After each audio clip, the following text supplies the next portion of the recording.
What are dowsing rods? Well, they're these things. So, if you know anything about dowsing rods, they actually mainly have been used.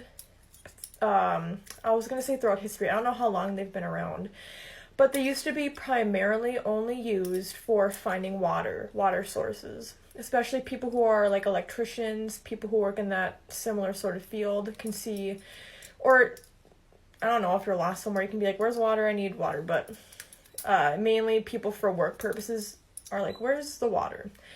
And so these can point in the direction of where the water is. And I use them for a very different purpose. So I use them for yes or no questions. And I've said before that people compare these to dowsing rods. These don't open portals the way that Ouija boards do. And I make very sure that my intentions are to only communicate with positive spirits or my guides, my higher self, all of that. So everybody has a different response to these for yes or no. So for me, can you please show me my yes? So you're supposed to. Sometimes it can take a little bit longer than other times as well. Don't rush it. So that's my yes. If you see, I'll go like this so I can show you. They cross as an X.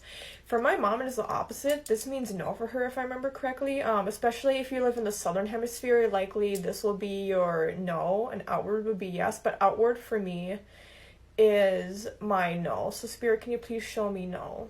And make sure you're not holding on to the bottom of this part. You're not holding too tightly or too loose. But can you please show me no, Spirit?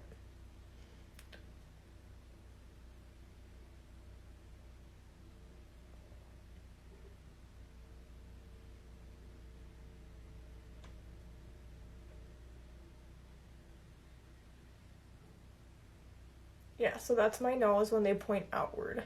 So you can ask yes or no questions, but again, make sure that I can never talk when I'm doing these.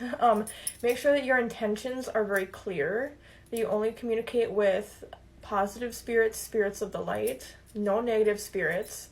Especially if like these are going around in circles, you should probably stop the session and be like, I have boundaries. Do not, if you are a negative entity or negative spirit, a negative energy, you are not allowed to communicate with me through these rods or be attached to me or anything. So make sure you're very grounded and protected as well when you work with these. You can ask simple questions, life-altering questions, probably not the best to only rely on these, but these are very useful for my everyday practices.